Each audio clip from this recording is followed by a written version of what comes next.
With the coronavirus outbreak ever gaining the increased attention of media outlets, questions have invariably been asked about what this means for the free movement of people, especially within the European Union, or more specifically, in the Schengen area. Before we dive into how the coronavirus has been impacting the EU, we wanted to give a quick shout out to our merch store. All of our coronavirus videos have been demonetized so far, so we really appreciate you supporting the store. On top of that, we've added a bunch of new items, some just reflecting our brand, our characters and our logo, and some others on the idea of the EU and EU unity. If you like any of the designs or want to see more, then you can head over to our Teespring store. It's linked down below.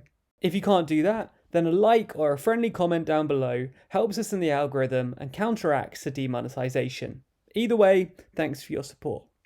First things first, what actually is Schengen?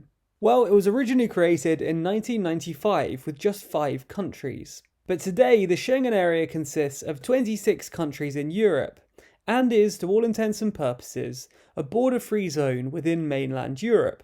All member states of the European Union, barring Bulgaria, Croatia, Cyprus, Romania and Ireland, are part of the area, with only Ireland having a permanent opt-out.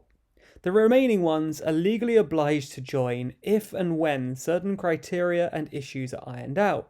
It's ultimately the Schengen area that allows you, once in any of the 26 countries, to travel to any further number of them without ever presenting your passport to border or passport control. A little aside here, while border checks between countries aren't permitted, identity and security checks are.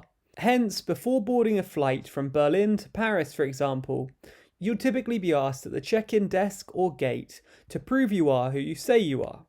Anyway, why is the Schengen area so important?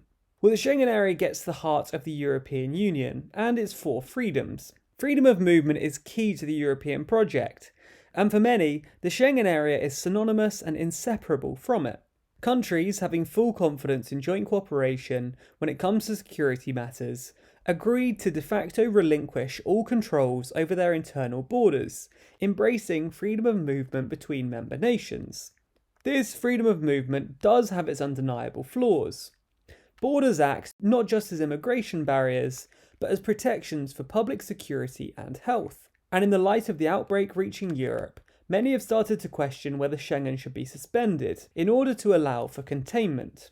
The concept or even practice of suspending Schengen is nothing new.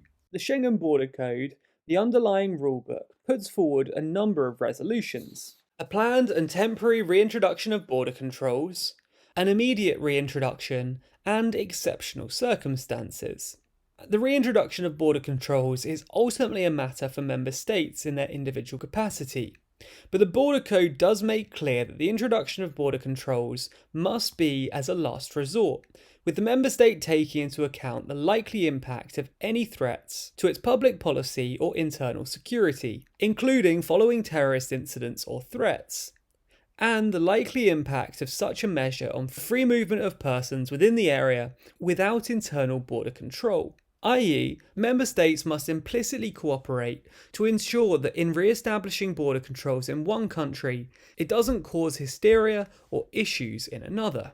Where the temporary reintroduction is somewhat planned, for example in the run-up to international conferences such as the G7, countries can reintroduce border controls for up to 30 days, or for the foreseeable duration of the serious threat. Recent examples include Spain's reintroduction of border controls from late November to mid-December for the United Nations Conference on Climate Change in Madrid. Given the high-profile nature of the event, they thought it warranted the increased border controls. Where the reintroduction is unplanned, notably in the aftermath of terrorist attacks, the introduction can be immediate and for a limited period of up to 10 days. For example, the aftermath of the Paris attacks in France. When it comes to exceptional circumstances, where the overall functioning of the area without internal border controls is put at risk as a result of persistent serious deficiencies relating to the external border control, and insofar as circumstances constitute a serious threat to public health or internal security, border controls can be reintroduced for a period of up to 6 months, prolonged no more than 3 times for a further period of up to 6 months. So, is this likely to happen in reaction to the coronavirus? To be brutally honest, we're not sure. The COVID-19 outbreak is significant, and unlike any other event that the European Union has had to deal with. At the time of writing, the number of confirmed infections in Italy alone was 9,172, with some 16 million people in quarantine. No one is questioning that the virus constitutes a serious threat to public policy or internal security. But is there a risk as a result of persistent serious deficiencies related to external border control?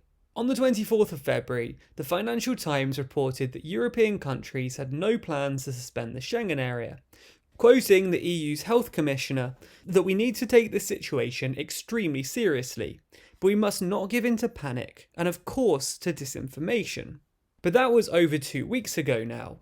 On the 8th of March, the Czech Prime Minister said on Czech television, Italy should ban its citizens from travelling to Europe, because we're not able to order such a thing within Schengen, showing a very clear tension when it comes to Europe's free movement area. The situation in Italy has progressed even further between the time of this script being first drafted and being sent to animation. Italy's Prime Minister, in a television address, said that there is no more time, with school closures being extended until at least the beginning of April, and general internal movement severely restricted. Such a defiant move away from Europe's core tenet of free movement is only likely to exacerbate tensions even further. We actually reached out to the European Commission, who said that no member state has so far signalled the intention of introducing border controls at any borders. However, several member states are conducting health checks at internal borders. It's a member state's prerogative to notify the temporary reintroduction of border controls, should they consider there is a threat. Under the Schengen Border Code, the Commission is responsible for monitoring the reintroduction of internal border controls. But this is ex post. The Commission does not greenlight the controls before they're introduced. The Commission believes that any measures should be coordinated at EU level among member states, to avoid diverging visa and border control practices. To facilitate such coordination, the Commission has initiated regular information meetings on border security measures with member states. The issue remaining is that the reintroduction of border controls is ultimately a matter for member states in their individual capacity.